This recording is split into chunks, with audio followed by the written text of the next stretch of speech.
esto de las relaciones humanas pues es complejo y yo creo que uno de los dolores más fuertes que podemos sentir los seres humanos son justamente los rompimientos elegidos, cuando nosotros decidimos que ya es tiempo de cerrar una relación, los no elegidos, ya sea porque la persona se nos va o porque alguien nos divorció a nosotros, nos cerró, y es que probablemente biológicamente estamos mucho más configurados a vincularnos y a pertenecer que a saber salirnos de una relación. Entonces vamos a imaginar que tú has pasado por un cierre, puede ser un cierre reciente o puede ser un cierre viejito, y ahora es tiempo de pensar cómo vivimos esa pérdida, ese duelo que probablemente es inevitable, ¿no? A lo mejor yo racionalmente digo, soy muy maduro, no pasa nada, yo lo elegí, y no es fácil, el corazón tiene que vivir estas experiencias. Entonces yo pensé, ¿a quién puedo invitar para que nos platique de esto? Pues nada más y nada menos que a Frida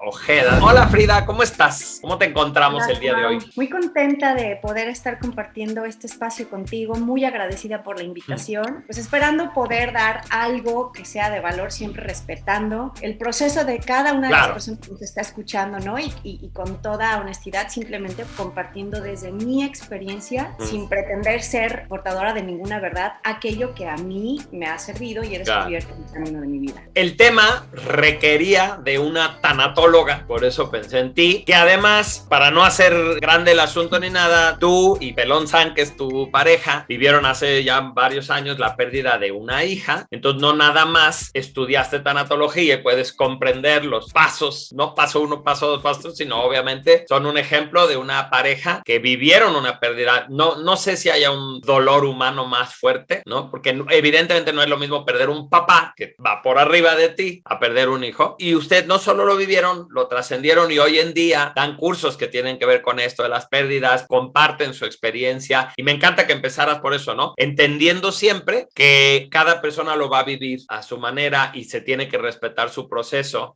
Puede haber una especie de pauta que existe y a la vez cada quien la va a transitar a su ritmo. E incluso se vale elegir no salir de esa historia, ¿no? O sea, habrá quien o todavía no. Entonces, ahora, eso es un caso extremo. Yo te pedí que hiciéramos este episodio pensando en que hasta la pérdida de un buen amigo requiere de tanatología. O sea, es que se vive como que te hubieran arrancado un brazo, ¿no? Porque dices, esto es mi familia y está ahí. Entonces, suponiendo que una persona vivió esta experiencia de perder a un gran amigo o varias amistades, de perder a un familiar, de haberse recientemente divorciado o algo por el estilo, y estoy en este conflicto, a lo mejor ya estoy del otro lado, ya terminó lo histórico, pero estoy yo en esto. ¿Qué hacemos? ¿Por dónde empezamos a tocar el tema? Ay, Cuau, qué padre que puedas aterrizarlo así, porque mucha gente tiene la idea de que un duelo es como un evento así de fuerte, como un fallecimiento. A fuerza tendría que ser de ese tamaño, y no, ¿verdad?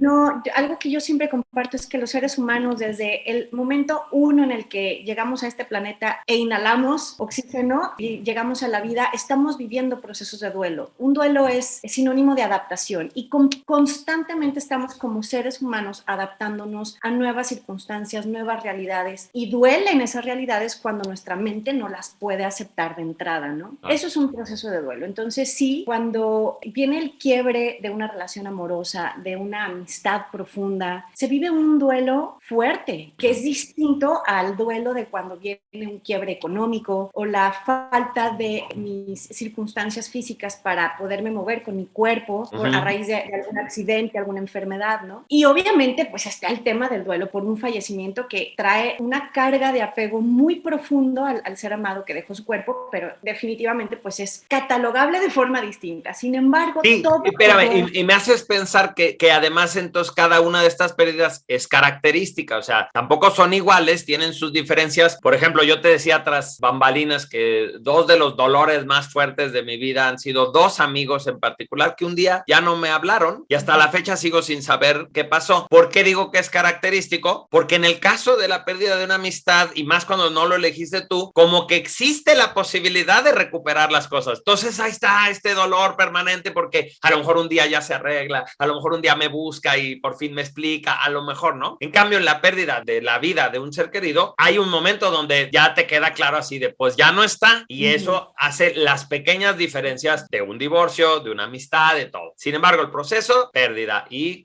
me encantó encantó que dijeras, sinónimo de adaptación y lo vivimos desde el inicio de la vida. Y te estaba queriendo compartir esta parte en la que es importante distinguir que, bueno, hay distintos procesos de vida o de duelo o de adaptación en nuestras experiencias, pero que sin embargo, a pesar de que cada uno son distintos y tienen distinta profundidad, porque cada dolor o cada proceso de duelo se va a ir relacionando directamente proporcional con la profundidad de apego o de amor a eso que estoy perdiendo. La lana, mi cuerpo, mi pareja, mi amistad, mi matrimonio, etcétera, ¿no? Y dentro de lo que más me gusta hacer hincapié es que en todo proceso, independientemente del tipo de duelo que se pueda estar experimentando, se viven las mismas etapas que psicológicamente o tanatológicamente se dan a conocer en distintas corrientes, ¿no? Hay quienes dividen estas fases en 5, hay quienes las dividen en 7 etapas,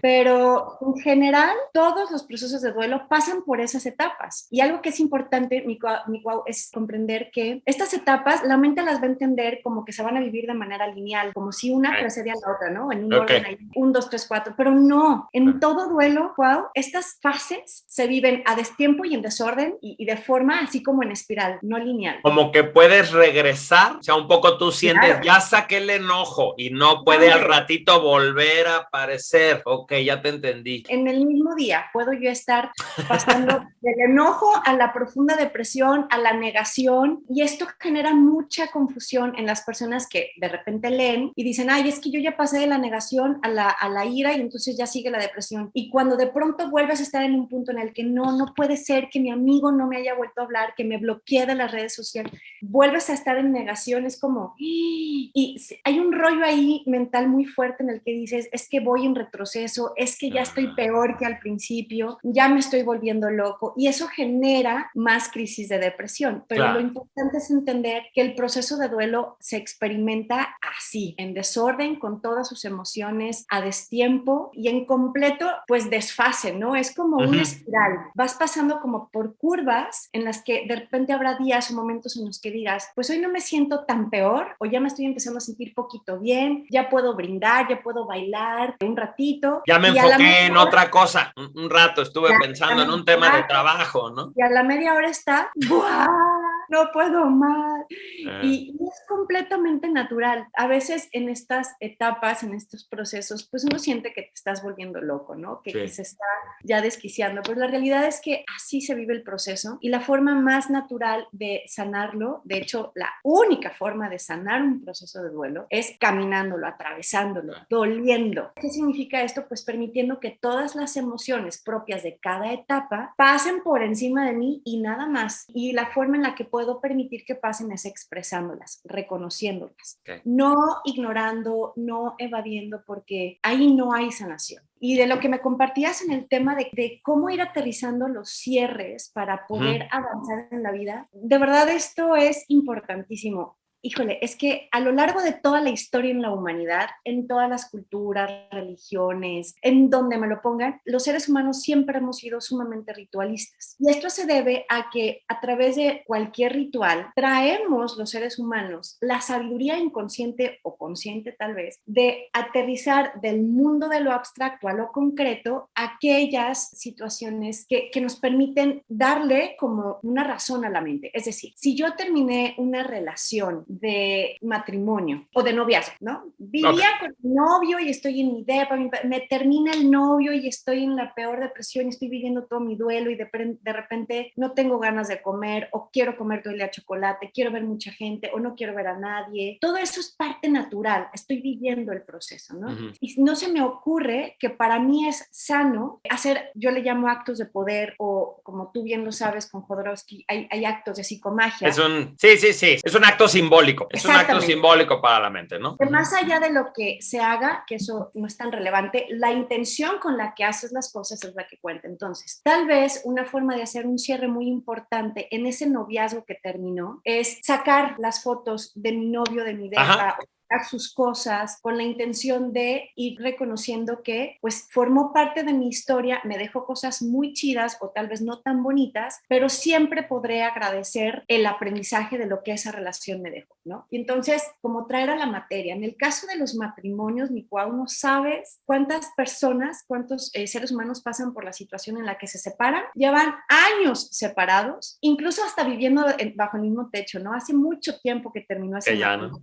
No se atreven a traer a la materia, firmando el documento del divorcio legal, la decisión de que ya no son pareja. Y eso habla de una aceptación profunda en la cual, si yo comienzo a cerrar ciclos, te digo, con herramientas como con actos de poder, actos de psicomagia, documentos escritos, cartas que luego las queme. Sí, es como el funeral. O sea, lo que estás diciendo es, ¿y para qué hacemos un funeral si se murió no sé quién? Pues porque es también la manera en que esto se simboliza y terminamos de entender que estamos despidiéndonos. Entonces, a ver, déjame recapitular. Primero, algo que me llamó mucho la atención es el tamaño del duelo y del dolor va a tener que ver con el vínculo, la calidad de ese vínculo, lo cual nos enseña que lo que a una persona puede dolerle muy poquito a otra, como la muerte de una mascota, ¿no? Ejemplo. Claro. Y que así alguien diga, ay, no seas payaso, ¿cómo crees que porque se murió tu gato estás, ¿no? De luto? Y pues es que depende de qué tan cercano eres. Entonces eso es muy importante. Luego dices que hay estas etapas y que hay que entender que cuando se exponen teóricamente, pues es para comprenderlas, pero así no se vive, ¿no? Es como distinguir los colores y luego ver un cuadro y el cuadro pues no está puesto en orden de los colores. Así se fue dando la experiencia. Y que una manera la única manera de ir sanando cada etapa es viviéndola, expresándola, y como que los actos simbólicos son los que ayudan a que se vayan asentando estas cosas. Sí, dinos por favor cuáles son las etapas clásicas, como para ir pensando, uno, ¿cómo puedo yo darme cuenta que estoy ahí y permitirme vivirla? Y dos, a lo mejor empezar a entender cuál es el acto simbólico que me ayuda a expresarla y a irle dando fin. Entonces, ¿cuáles son las etapas normales de un duelo? Yo las resumo en las 5 etapas que plantea la madre de la tanatología, que fue la doctora psiquiatra Elizabeth Kubler-Ross. La primera etapa es la de la negación, es ese estado en el que después del shock de que te dicen ya no quiero andar contigo, o ya no te amo, o ya falleció tu papá, es ese momento en el que, wow, te haces consciente de que algo ya cambió en tu vida para siempre.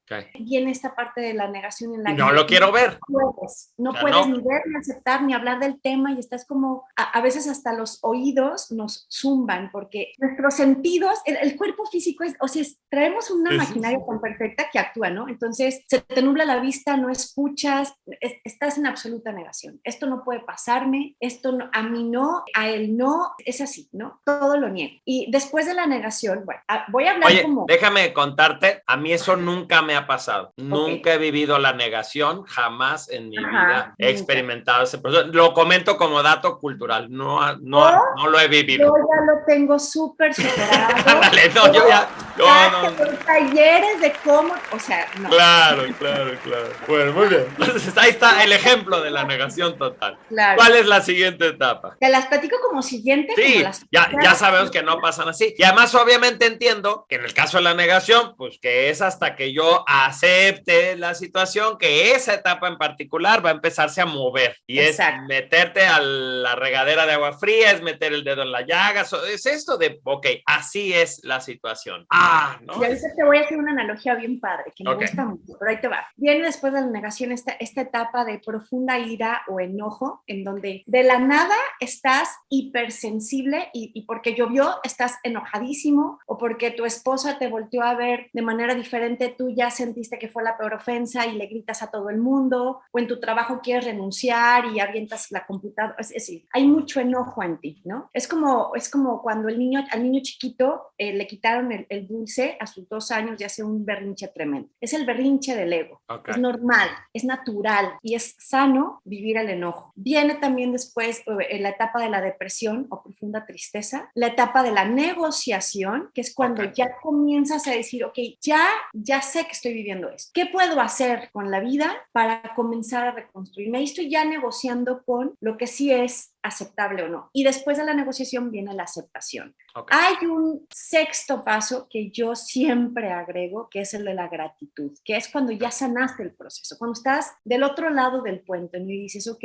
pasé por todo esto, aprendí todo esto, maduré, evolucioné, comprendí y hoy puedo agradecer a el proceso por haberme convertido en la persona que hoy soy, ¿no? Claro. No puedes llegar a agradecer nada si no sanaste todo el proceso anterior, no puedes llegar a cerrar un ciclo de manera como lo platicábamos con ciertas acciones en el mundo hasta que no estés en la etapa de la negociación para poder aceptar. Sí, Cuando sí. en shock, en enojo, es así como, a ver, no me digas ahorita que vaya a tirar las cenizas de mi mamá al mar, o no me digas ahorita que escriba una carta porque no puedo, estoy bloqueado, ¿no? Claro. Hay un tiempo para todo, hay un tiempo. O sea, cuando dices el enojo, yo pienso como, ya sabes, cuando te lastimaste la nariz o algo y que primero te la tienen que acomodar y que duele, pues ahí me parece como para poderme adaptar a esta nueva realidad, yo también tengo que quebrar algo, así como se quebró algo allá afuera, hay algo dentro de mí, toco mi instinto, necesito enojarme, necesito sacar esta frustración, claro. Probablemente los duelos pues tienen mucho que ver con que, aunque sea ingenuamente, teníamos una expectativa, ¿no? De alguna manera, todos imaginamos que nuestros papás van a estar ahí siempre, por ejemplo, ¿no? Esas cosas que sabemos racionalmente que no, pero bueno, en el fondo de mi corazón sí tengo esa esperanza, siempre van a estar conmigo y de pronto ya no están. Claro. O este matrimonio, pues dijimos que hasta que la muerte nos separe, o no sé. Entonces, viene esta expectativa y es normal, tú ya lo dijiste, me enojo. Y cómo, a lo mejor, pensando en el acto simbólico, el chiste es que encuentre una manera de expresar mi enojo sin hacer peor las cosas. Eso es algo bien importante. ¿No? Cada emoción, cada etapa, de verdad, tiene una función muy importante en nuestra sanación. Mira, el enojo, fíjate qué tan útil es en el caso de un quiebre amoroso, ¿no? Nos ayuda a que cuando estamos viviendo el duelo de vivir la realidad de que alguien ya no nos ama como esperábamos o nos quiere en una amistad, etcétera. El enojo es esa energía que te lleva a decidir, pues me voy a meter al gimnasio. Hoy me voy a poner más chula que antes, nada más para que me vea. Para que le dé coraje de lo que perdió. Okay. Ese es el enojo. Lo que realmente hay detrás de es que gracias a yo procurar hacer ejercicio o alimentarme mejor o arreglarme bien, estoy mandándole un mensaje a mi inconsciente o subconsciente de carga positiva. No sé si me expliques. Es decir, hay una finalidad en la que a través, por ejemplo, si yo eligiera hacer ejercicio, estoy ayudándole a mi cuerpo a producir las famosas hormonas de la felicidad, que no las produciría si me quedo atorado en la negación. Exacto, porque vivir en la negación es estar desconectado de la realidad, necesito volver a la realidad, ¿no? Entonces yo siento que el enojo tiene que ver con mi reafirmación, con mi autonomía, es como cortar la raíz, ahí estaba. Si yo no pudiera hacer ese acto sanamente, me puedo quedar clavado en la espera de que esto se reconcilie, por ejemplo, en el caso de una relación amorosa, ¿no? Claro. Pasa el enojo, encontramos una manera de sí sacar esta agresión, pero ojalá no sea violentamente, ese es donde entra la sabiduría y ahí el acompañamiento, ¿no? También de alguien. Claro, ahí es donde,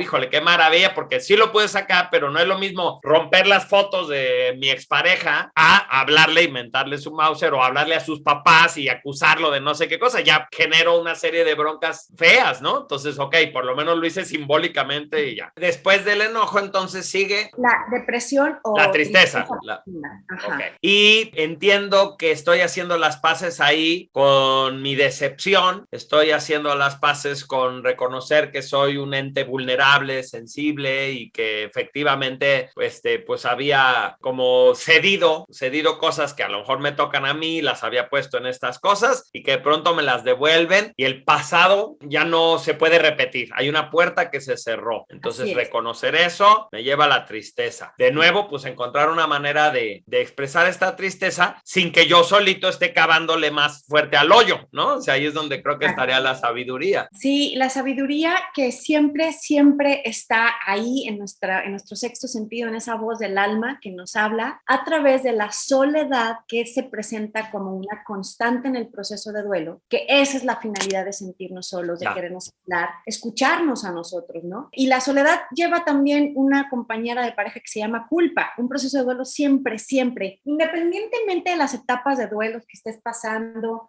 imaginemos que es como una ecuación. Las etapas son las variables y la constante se llama culpa, ¿no? Entonces, esta culpa siempre, soledad y culpa van acompañadas. Te digo, tienen una función. La culpa llega precisamente a menor o mayor medida dependiendo del proceso de duelo, dependiendo de lo que se esté transitando, para ayudarnos a liberar precisamente todas aquellas culpas que no habíamos sido capaces de reconocer en nosotros y que es importante expresarlas para sacarlas. Y en este sentido, bueno, el acompañamiento del que tú hablas para mí es fundamental porque cuando estás viviendo un proceso así, que de la nada estás enojado, luego estás tristísimo y no hay una información o una cierta orientación que te diga, oye, es natural que te sientas así en pareja, ¿no? Por ejemplo, un quiebre económico y te corrieron de la chamba o te hicieron un fraude tremendo y estás en pareja y pues no dan ganas de tener intimidad, la sexualidad pasa a otro mundo, es así como a mí ni me hables de tener sexo ahorita. Hay una desconexión profunda porque estás viviendo un proceso, ¿no? Si no se le ponen palabras a lo que se está viviendo y no hay una comunicación asertiva en la pareja, entonces se puede todo el proceso de duelo que uno de los dos está viviendo malinterpretar por parte del otro. Y entonces es, no, pues aquí ya estamos mal, uy, no, ya no me ama igual, no, yo creo que hasta le movieron el tapete. Y entonces todo esto se debe a que hay tanta ignorancia. Exacto, se va complicando, ¿no? Entonces es importante que sepamos que en un proceso de duelo todo nuestro ser está afectado, nuestra mente, nuestra psique, nuestro cuerpo emocional, nuestro cuerpo físico. Es como un tránsito, nos estamos readaptando, reconstruyendo, ¿no? Entonces es muy importante conocernos y dada nuestra propia personalidad, que bueno, pues aquí el máster eres tú, ir haciendo un match con aquello con lo que vibramos, aquello que a nosotros nos hace sentido y nos hace hacernos sentir bien, pues irlo retomando, ¿no? Porque muchas veces en las relaciones nos olvidamos de aquello que somos en esencia. Y lo importante es que en un duelo, más allá de llorarle a el novio que me terminó, al amigo que me dejó de hablar, a la persona que falleció, le estoy llorando a esa versión de mí que ya no es. Exacto. Entonces la vida hoy me obliga a redescubrirme, redefinirme y resignificarme, es decir, cambiar el significado de lo que yo creí que era, definirme de una manera nueva o distinta y cargarme de esa energía que sí sigo siendo muy, muy por encima de lo que era mi relación de madre, mi relación de amigo, mi relación de esposo, mi relación de jefe del departamento de... El de puesto, de Coca-Cola. Sí. Del negocio, de pareja. Y no por menospreciarlas, pero entonces a partir de ahí, por ejemplo, la etapa de negociación ya es un poco la bajadita, como después de todo este proceso decir, ok, ahora empiezo a tomar decisiones, ya estoy más en la reconstrucción concreta, viene mi aceptación que no llegó de la nada, llegó como resultado de haber atravesado las etapas anteriores y me encanta la idea de poner la cereza en el pastel de si soy capaz de agradecer la experiencia, entonces ya estoy demostrándome a mí mismo que esto está trascendido, porque si no yo puedo seguir teniendo como la duda, ¿no? De decir, ¿y si lo habré superado o no? Bueno, pues si ya de veras de todo corazón soy capaz de agradecerlo. Fíjate, me vino a la mente, tu marido me regaló este libro.